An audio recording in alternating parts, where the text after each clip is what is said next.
Sachal news network की videos में खुशामदीद। नाजरीन, वीडियो से मुतालिक अपनी कीमती राय का इजहार कमेंट बॉक्स में ज़रूर करें और चैनल को सब्सक्राइब करें।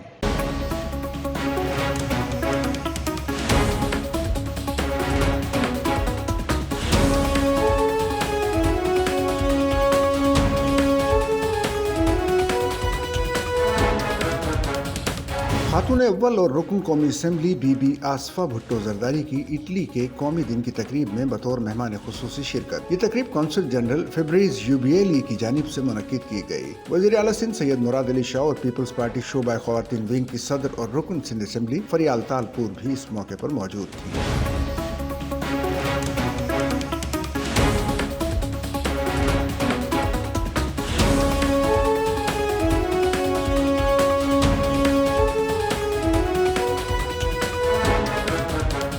तकरीब में Saudi Arab, Qatar, Turkey, Japan, France, Germany, Indonesia, Malaysia और दीगर ममालिक के कौंसल जनरल्स और मुअज़्ज़िज़ मेहमानों ने भी शिरकत की।